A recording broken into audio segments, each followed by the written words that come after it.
నమస్కారం మిత్రులారా, నేను మీ జర్నలిస్ట్ సూరన్న. ఎమ్మెల్యేగా నిలబడాలన్నా, ఎంపీగా నిలబడాలన్నా, లేదా జడ్పీటీసీగా నిలబడాలన్నా, ఎంపీటీసీగా నిలబడాలన్నా, ఎంపీపీగా గెలవాలన్నా, జడ్పీ చైర్మన్గా గెలవాలన్నా, ఆ రాజకీయం అనే కుర్చీలో కూర్చోవాలన్నా కూడా ఈరోజు రేపు మొత్తం డబ్బుతో ముడిపడింది. డబ్బు లేకపోతే ఎవరు లేకట్లేదు. ఇది నగ్న సత్యం, నిజం. రాజకీయాలు మొత్తం భ్రష్టు పట్టిపోయినాయి. డబ్బు లేకపోతే ఎవరు కూడా పిలిచి డబ్బు లేదు కదా అని టికెట్ ఇవ్వట్లేదు. ప్రశ్నించే గొంతులు చాలామంది పుడతారు ఈ సమాజంలో. చదువుకున్న యువకులకు రాజకీయాలు రాలని కళ ఉన్నప్పటికీ ఆ కళ కళగానే మిగిలిపోతుంది. ఎందుకు ఆ కళ నిజంగా కళలు కనండి, కానీ కళలు నిజం చేసుకోనని గతంలో అబ్దుల్ కలాం, ఆజాద్ లాంటి వారు చెప్పారు. కానీ కళలు కంటాలను కానీ నిజం చేసుకోవాలి. దానికి కారణం ఏంటి? మరి వాస్తవానికి నేను పుట్టిన గడ్డ సిర్పూర్ నియోజకవర్గం. ఇక్కడ ఉన్న ప్రాబ్లమ్స్ని ఏ రాజకీయ నాయకునికి భయపడకుండా నేను మొత్తం బయట తీస్తున్నా. బీఆర్ఎస్ అయినా, బీజేపీ అయినా, కాంగ్రెస్ అయినా, ఏ పార్టీ అయినా తస్మాత్ జాగ్రత్త. రాజకీయ నాయకులు గెలిచింది అభివృద్ధి కొరకు. అభివృద్ధి చేయండి, అభివృద్ధి చేయాలి. చేయకపోతే దగ్గరుండి ప్రశ్నించి అభివృద్ధి చేపిస్తాం. వ్యక్తిగతంగా మీపైన కోపాలు లేవు. ఈ విషయం పక్కన పెడితే సిర్పూర్ నియోజకవర్గంలో బహుజన నాయకుడు, బహుజన ముద్దుబిడ్డ. నేను ఎప్పుడు సిర్పూర్లో వచ్చినా అతన్ని మాత్రం ఇంటర్వ్యూ చేస్తాను. ఆయన దుర్గం ప్రవీణ్ రావణ్. చాలా అద్భుతంగా ప్రశ్నిస్తాడు. రాజకీయ నాయకుల గుండెల్లో రైళ్లను పరిగెత్తిస్తాడు ఆయన. చూసాం గతంలో పోడుముల కోసం, పట్టల కోసం కావచ్చు, అది మన జగన్నాథ్పూర్ బ్రిడ్జి విషయంలో కావచ్చు, ప్రాణ చేవుల విషయంలో కావచ్చు, రైతులకు రావాల్సిన నష్టపరిహారం విషయం కావచ్చు, ఇలా చెప్పుకుని వెళ్తే అనేక విషయాలను ఆయన ప్రశ్నించాడు. చాలామంది పోలీసులు తనను చుట్టుముట్టిన కేసులో భయపడకుండా ప్లీజ్ వెల్కమ్ దుర్గం ప్రవీణ్ పిలుస్తున్నా. Durgam Praveen welcome, thank you. ఇది మళ్ళా ఎన్నో చాలా రోజుల తర్వాత మిమ్మల్ని గెలవడం. మొన్న స్టూడియోలో వచ్చాం. సో ఇప్పుడు చేసే ఇంటర్వ్యూ ఏంటంటే అన్న, వాస్తవానికి ముందే ఇంటర్వ్యూ చేశాం. రాజకీయాలకు డబ్బు కావాలి. ఈ మధ్య పేపర్లో కూడా వచ్చింది, సామాజిక మాధ్యమాలు వైరల్ అవుతుంది. దుర్గం ప్రవీణ్ సిర్పూర్ నియోజకవర్గంలో సిర్పూర్ మండల్ ఇప్పుడు మన ఎస్సీకి వచ్చింది జడ్పీటీసీ. దుర్గం ప్రవీణ్ కూడా బరిలో ఉంటాడట. కాంగ్రెస్ పార్టీ వాళ్ళకు టికెట్ ఇస్తా పిలుస్తానట. అటు బీజేపీ నుండి, బీఆర్ఎస్ నుండి మీకు ఆఫర్లు వస్తున్నాయట. నిజమేనా? దుర్గం ప్రవీణ్ నిలబడితే ఖచ్చితంగా మీరు ఓకే అంటే మీకు టికెట్లు ఇప్పిస్తాం. అవసరమైతే పార్టీ ఫండ్ ఇప్పించుకొని నిలబెడతారు. నిజమా? నేను ప్రజల కోసం వస్తున్నా అనేది మాత్రం చెప్పదలుచుకున్నా. ఈరోజు సిర్పూరు ఈ మండలంలో మరి గత చాలామంది ఆయన కూడా ఎంపీటీసీలుగా, జడ్పీటీసీలుగా చేసిండ్రు. కానీ వాళ్ళందరూ కూడా నామమాత్రంగా నిలబడ్డారు. కానీ వాళ్ళ వాయిస్ను, ప్రజా సమస్యలను జిల్లా కేంద్రంలో ఎక్కడ కూడా ప్రస్తావన తీసుకొచ్చే పరిస్థితి లేదు. వాస్తవం ఎందుకంటే గతంలో దాదాపు సిర్పూర్ నుండి ఎందరో జడ్పిస్తున్నాడు, కానీ వాళ్ళ పేర్లు కూడా మాకు తెలియదు. ఎందుకు తెలియట్లేదు? ఒకటి సరే, వాళ్ళ కోసం ఇక్కడ ప్రస్తావించిన అంశం కాదు. కానీ ఇప్పుడు నేను ఈ సిర్పూర్ మండలంలో వాళ్ళ వాయిస్గా నేను వస్తున్నా. ఎందుకంటే ఈ సిర్పూర్ మండలంలో అనేకమైనటువంటి సమస్యలు ఉన్నాయి. ఇకపోతే ఈ చీలపల్లి విషయంలో కావచ్చు, అక్కడ కలవట్లేదు, బ్రిడ్జిలు లేవు. మరి గత ఎంపీటీసీలు, జడ్పీటీసీలు ఎంతోమంది పోటీ చేసినప్పటికీ కూడా ఆ చీలపల్లిలో ఉన్న మా ప్రాంతంలో మా పేద వర్గాలు ఉన్నారు, ఈ మండలంలోకి వస్తుంది. అక్కడ బ్రిడ్జిలు లేనప్పుడు వాటి మీద ఎవరు ప్రశ్నించలేదు, మాట్లాడలేదు. నేను గతంలో వెళ్ళి కొట్లాడడం జరిగింది. ఈ విధంగానే ఈరోజు సిర్పూర్ మండలంలో చూసుకున్నట్లయితే ఈరోజు సిర్పూర్ మండలంలో బస్ స్టాండ్ లేదు. మెయిన్గా వాళ్ళ కోసము ఓ ఎంపీడీసో, జడ్పీడీసో, ఏ నాయకులు కూడా, ఏ పాలకులు దాన్ని చేయలేదు. అదేవిధంగా ఈ ప్రాంతంలో అనేకమైన పోడు భూములకు సమస్యలు చాలా ఉన్నాయి. ఈ పోడు భూముల విషయంలో గతంలో ఏ నాయకులు మాట్లాడలేదు. కేవలం మేమే ఆ రోజు పోడు భూముల కోసం పట్టాలు ఇవ్వాలని చెప్పేసి ఈ మండలంలో ఉన్న రైతులను పట్టుకొని నిరాహార దీక్ష చేసి ప్రభుత్వం అంతా అప్పుడు వీరోచిత పోరాటం మేము చేస్తున్నాము. అదేవిధంగా ఇక్కడ భూపాలపట్నం కావచ్చు, కేశవపట్నం కావచ్చు, ఈ మార్గాలలో ఎక్కడ కూడా రోడ్లు లేని పరిస్థితి ఉన్నది. ఎక్కడ కూడా రోడ్లు లేవు. చాలా దుర్మార్గమైన పరిస్థితులు ఉంది. హీరపూర్ అయితేనేమి, అచ్చెల్లి, చింతకుంటనైతేనేమి, ఈ ప్రాంతంలో ఎక్కడ కూడా రోడ్ల సౌకర్యం సక్రమంగా లేదు. అది చాలా ఇబ్బందిగా గెలిచిన జడ్పీటీసీలు కావచ్చు, ఎంపీటీసీలు కావచ్చు, ఎంపీపీలు కావచ్చు, సర్పంచ్లు కావచ్చు, సిర్పూర్ మండలాన్ని కావచ్చు, సిర్పూర్ని కావచ్చు, నాశనం చేసిన అభివృద్ధి చేయలేదా మీ దృష్టిలో? ఇప్పుడు వాళ్ళు అభివృద్ధి చేసిన వ్యక్తులైతే ఈ పల్లెలకు ఈ సమస్యలు ఇంకా ఉన్నాయి కదా, పునరావృతం అవుతున్నాయి. ఇంకా ఎక్కడ రోడ్లు ఇప్పుడు ఏతున్నా కేశవపట్నం, భూపాలపట్నం ఆ ప్రాంతంలో ఇప్పటికి కూడా రోడ్లు లేవు. ఎంపీటీసీలు గతంలో ఎంపీటీసీలు చేశారు, జడ్పీటీసీలు చేశారు. వీళ్ళంతా కూడా పాలకులు ఉన్నారు. ఎక్కడ కూడా వాళ్ళు సక్రమంగా ఉంటే ఈరోజు రోడ్ల పరిస్థితి చాలా దారుణంగా ఉన్నది వాళ్ళకు. ఓకే ఓకే ఆ విషయం పక్కన పెడితే మరి మీరు ఇప్పుడు మీ ఏజెంట్ నేను జడ్పీటీసీ అంటే మీ స్థాయి ఎమ్మెల్యే స్థాయి ఎందుకు కిందకి దిగేస్తున్నారు? ఒకటి అదే బాగా అనిపిస్తుంది. ప్రవీణ్ రావణ్ గతం నుండి ఇక్కడ ఆర్ఎస్ ప్రవీణ్ కుమార్ సార్నే ఇక్కడ మీరు తీసుకొచ్చి ఆయనకి దాదాపు మీ ద్వారా ఒక 10-15 వేలు ఓటు బ్యాంక్ వెళ్ళింది. అవును, ఇది వాళ్ళు ఒప్పుకున్న నేను జనరేషన్ నేనే ఒప్పుకుంటున్నా. మీ ద్వారా ఒక 10-15 వేలు ఓటు బ్యాంక్ వెళ్ళింది ఆయనకి. దుర్గం ప్రవీణ్కి ఆర్ఎస్ ప్రవీణ్ కుమార్ పూడి భుజబలం. ఇప్పుడు చాలామంది నేను ఏమనుకున్నా అంటే దాదాపు చాలామంది అనుకుంటున్నారు దుర్గం ప్రవీణ్ ఎమ్మెల్యేగా నిలబడతారేమో అనుకున్నాను సార్. మరి ఎందుకు మరి జడ్పీటీసీకి దిగిపోతున్నానన్న విషయము ఇక్కడ విషయం కాదు. ఒకటి ఇప్పుడు ఎమ్మెల్యే ఎలక్షన్లకు ఇంకా 3 సంవత్సరాలు చాలా టైం ఉన్నది. ఇప్పుడు ఈ పరిస్థితులు ఏంటంటే ఇప్పుడు ఒక అవకాశం వచ్చింది. ఇప్పుడు నేను నిలబడాలని నేను అంటలేం, కానీ మన వాళ్ళు చాలామంది మీరు నిలబడాలి, ఎందుకంటే ఎస్సీ రిజర్వేషన్ మనకు వచ్చింది, మీరు చేయాలి. ఎందుకంటే నేను ఎక్కడున్నా కూడా ప్రజల సంక్షేమ విషయంలో అంటే జిల్లా కేంద్రంలో నేను వస్తున్న ఈ సమస్యలను ఎజెండాగా తీసుకొని ఈ మండలం అభివృద్ధి విషయంలో నేను చేస్తా. ఇప్పుడు చిన్నగా ఉన్నదా పెద్దగా ఉన్నది ఇక్కడ పొజిషన్ కాదు, సమస్యలు తీర్చబడుతున్నది ఇక్కడ కావాలి. పొజిషన్ కోసం నేను చూడట్లా, ప్రజా సమస్యలను మనం ఈ సమస్యల్ని ఎమ్మెల్యే అంటే దేనికి? ప్రజా సమస్యల కోసం ఎమ్మెల్యే.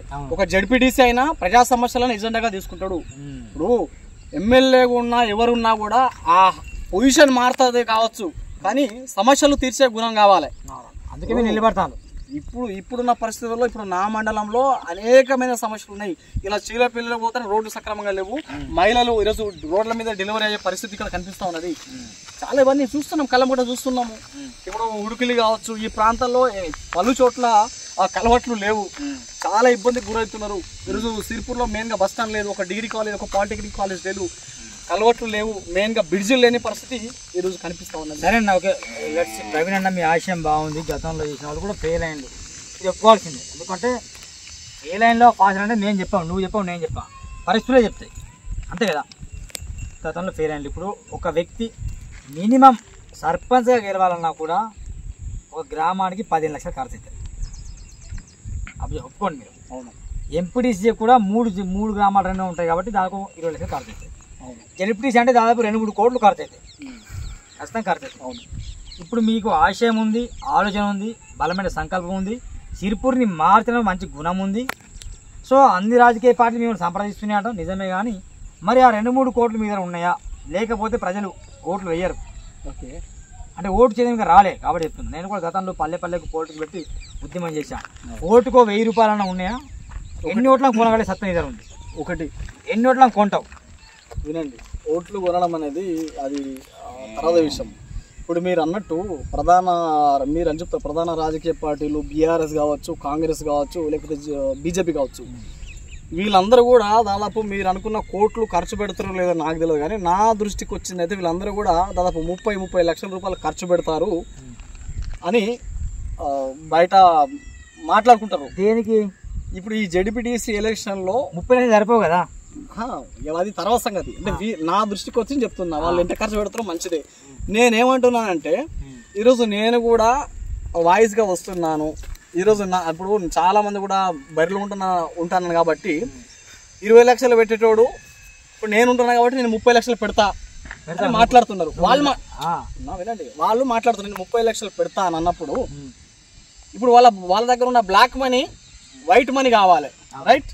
అంటే నేను నిలబడుతున్నందుకు అవతల అపోజిషన్ ప్రధాన పార్టీలు ఒక 30 లక్షల రూపాయలు ప్రజలకు ఇస్తున్నారంటే నా వల్ల పేద ప్రజలకు 30 లక్షల రూపాయలు పోతాయనంటే నేను సంతోషంగా నిలబడతా. వాళ్ళ ప్రజల డబ్బు నా వల్ల వాళ్ళు 30 లక్షల రూపాయలు, 30 కాదు వాళ్ళు 40 లక్షల రూపాయలు ఖర్చు పెట్టాలి రేపు. ఆ 40 లక్షల రూపాయలు మా పేద ప్రజలకు పంచాలా. నా వల్ల వాళ్ళ కుటుంబాలకు ఒక 40 లక్షల రూపాయలు వస్తున్నాయంటే నేను సంతోషపడతా. కరెక్టేనా? డబ్బులు దేనికి సరిపోతాయి? వాళ్ళకి మనిషికి 200-300 వెళ్తాయి.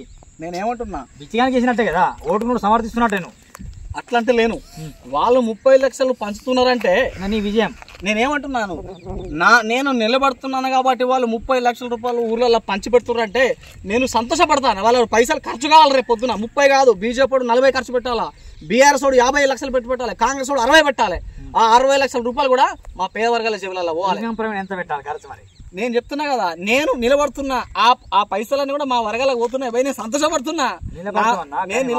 ఇప్పుడు గ్రామ రాజకీయం ఎట్లుందంటే ఆల్మోస్ట్ ఎలక్షన్స్ కూడా వచ్చింది, ఇంకా 20 రోజులు ఉంది. ఈ నెల రోజులు తినిపించాలి, తాగిపించాలి, కోళ్ళు మేకలను ఇవ్వాలి, ఆ బీర్లు దావత్లు చిందులు విందులు ఇవన్నీ చేయాలి కదా. చేయకుండా మా వెంట ఎవరు రాడు కదా. ఆ టైంలో వాటి పరిస్థితి నీ పరిస్థితి ఏంటన్న? ఈరోజు నన్ను జెడ్పీటీసీగా నిలబడని చెప్పింది నేను కాదు, మండలంలో ఉన్న అనేకులు. ఈరోజు చాలా మంది వాట్సాప్లలో స్టేటస్ పెట్టుకుంటారు, ఇలా ఫేస్బుక్లలో నేను చెప్పను కూడా లేనప్పుడు వాళ్ళు వాట్సాప్లలో స్టేటస్ పెట్టుకుంటారు.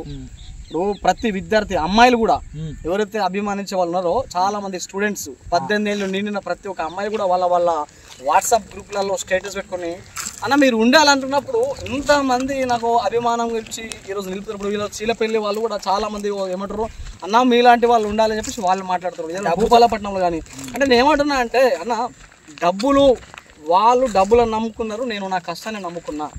నేను 100% వాళ్ళ వర్గాల గొంతుగా ఉంటా. నేను నా ప్రయత్నం ఏంటిది, జిల్లాలో నా వాయిస్ వినిపించాలి. ఏదైతే ఈ సమస్యలు మండలంలో ఉన్న సమస్యలు ఏదైతే ఉన్నాయో అవన్నీ కూడా నేను జిల్లా కేంద్రంలో వినిపించాలి, వాళ్ళ గొంతుగా ఉండాలని చెప్పేసి నేను ప్రజలకు భరోసా ఇస్తున్నా. చాలా మంచి స్పందన ఉన్నది అన్ని గ్రామాలలో. నేను కాదు వాళ్ళే నా దగ్గరకు వచ్చి సంప్రదిస్తున్నారు. ఇండిపెండెంట్ నిలబడతాం 100%. ఇంకో విషయం ఏంటంటే దాని డ్యూటీలో కూడా మీరు రాష్ట్రం కాల్ చేసి టికెట్ ఇస్తాను కాంగ్రెస్ పార్టీ లేదు ఎవరెవరో చెప్తాను, నాకు కూడా తెలిసి సమాచారం.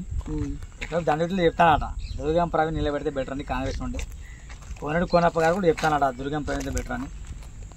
బీజేపీ నాకు తెలియదు, ఎందుకంటే బీజేపీ అంటే మీకు కట్టర్ బహుజనవాది కానీ BJP Congress BJP Congress BRS ఒక సూటి భాష అన్న. కాంగ్రెస్ బీఆర్ఎస్ ఈ 2 పార్టీలు కలిసేసి దుర్గం ప్రవీణ్ నిలబడాలంటే నువ్వు నిలబడతా వాళ్ళు టికెట్ ఇస్తే.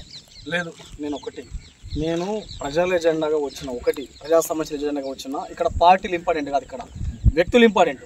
వ్యక్తులు అన్నా నేను నిలబడమంటే నిలబడతావు అదే అడుగుతున్నాను. లేదు అది ఆ నిలబడే పరిస్థితి ఉండదు.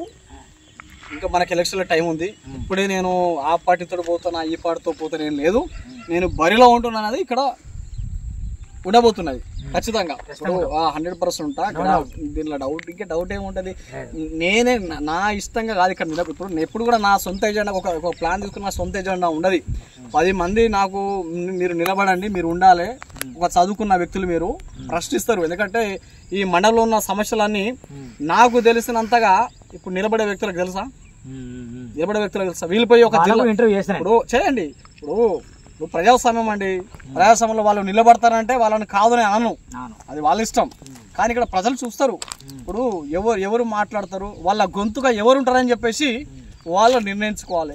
నాకు ఓట్లు వేయండి అని నేను అడుక్కుంటలేను, మీరు నిర్ణయించుకోండి. మీ గొంతుగా ఉంటా ఈ మండలంలో ఉన్నటువంటి ప్రతి సమస్యలను జిల్లా కేంద్రంలో ఒక వాయిస్గా నేను ఉంటానని చెప్పేసి వాళ్ళకి చెప్తున్నా.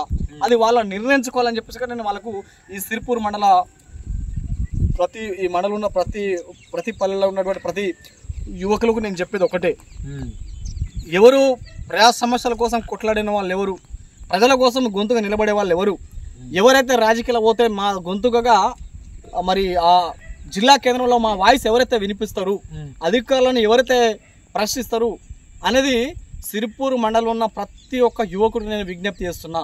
మీరు ఆలోచన చేసుకోండి. నేనేమంటున్నానంటే మీ గొంతుగా నేను జిల్లా కేంద్రంలో నా వాయిస్ మీకోసం వినిపిస్తా, మీ కష్టాల కోసం నేను వినిపిస్తా. మన రోడ్ల కోసము, మన కల్వర్ట్ల కోసము, మన బ్రిడ్జిల కోసము, మన యువత కోసము ఎన్నో సమస్యలు ఉన్నాయి. ఈ సమస్యలను ఎజెండాగానే జిల్లా కేంద్రంలో వాయిస్గా నేను వినిపిస్తున్నాను అని చెప్పేసి వాళ్ళకి చెప్తున్నా. ఇక మీరు నిర్ణయించుకోండి. గెలుపు మీదంటావు, నేనేమంటున్నాను గెలుపు నీది కాదు ప్రజలదే. నేనేమంటున్నాను గెలుపు అంతిమంగా నేను 100% నేనేం చేయబోతున్నాను అనేది అది నేను వివరిస్తున్నా. ఆ గెలిపించాలా ఓడాలనేది అది ప్రజలు నిర్ణయిస్తారు. ఇక్కడ గెలిచినా ఓడినా ఇక్కడ సమస్య కాదు, ఇక్కడ గెలుపోవటములు సమస్య కాదు. ఒకప్పుడు నేను ఏమన్నా అంటే మన మీద ముఖ్యమంత్రి అయితేనో ఎమ్మెల్యే అయితేనేమో ప్రజలకు ఏదో జరిగినట్టు కాదు ఇక్కడ. కానీ వాళ్ళ వాయిస్గా నేను ఉండబోతున్నానని చెప్తున్నా. థ్యాంక్ యూ వెరీ మచ్ అన్న. ఇది అండి ముఖ్యంగా దుర్గం ప్రవీణ్ అలియాస్ ప్రవీణ్ రావంతో సూరన్న చేసిన బ్లాస్టింగ్ ఇంటర్వ్యూ. వాస్తవానికి నిజంగా చట్టసభల్లో యువత ఉండాలన్నది సూరన్న లక్ష్యం. సూరన్న టీవీ కూడా ఎల్లప్పుడూ దానికోసం ఫైట్ చేస్తుంది. చట్టసభల్లో చాలిగా దోచుకున్న వాళ్ళని ఎంచుకున్న చాలు, దౌర్భాగ్యాలను ఎంచుకున్నది కాదు, దుర్మార్గులను పంపించింది చాలు. ఇక నుండి ఇట్ విల్ చేంజ్. నాడు శ్రీశ్రీ చెప్పిండు, యువతరం విసిగింది బాబు, నవతరం వెలిగింది, వెతుకుతున్నది కొత్త రోజులు, దులుపుతున్నది పాత బూజులు. ఎస్, దుర్గం ప్రవీణ్ పాత బూజులు దులపడానికి వచ్చిన కొత్త లీడర్. ఖద్దర్ బట్టాకున్న వాల్యూ, ఖద్దర్ బట్ట వేసుకొని పబ్లిక్ కొరకు ఫైట్ చేసుకున్న లీడర్ తను. చాలామంది ఖద్దర్ బట్ట వేసుకొని మొత్తం సమాజాన్ని అణిచివేస్తాను. దుర్గం ప్రవీణ్కి ఓటు వేస్తారా లేదని సూరన్న గారు డిసైడ్ చేసేది. పబ్లిక్ నిజంగా పబ్లిక్ గెలవాల్సి వస్తే కనుక ఇక్కడ దుర్గం ప్రవీణ్ గెలిస్తే పబ్లిక్ గెలిచినట్టుగా, పబ్లిక్ గెలిచినట్టు. దుర్గం ప్రవీణ్ ఓడితే పబ్లిక్ ఓడినట్టే. ఎందుకంటే ఒక నవయుగ యువకుడు.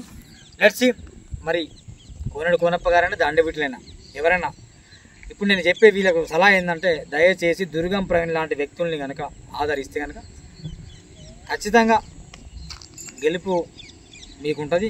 తద్వారా ఏమైంది, ఒక మంచి యువకుడికి అవకాశం, ఆ యువకుడు పబ్లిక్ సమయం కొట్లాడతాడు, సిరిపూర్ డెవలప్ అవుతుంది. తద్వారా ఎమ్మెల్యేగా ఎవరు గెలిచినా కానీ మీకే లాభం కదా. ఆలోచన లెట్స్ చూద్దాం. Thank you very much. Bye bye.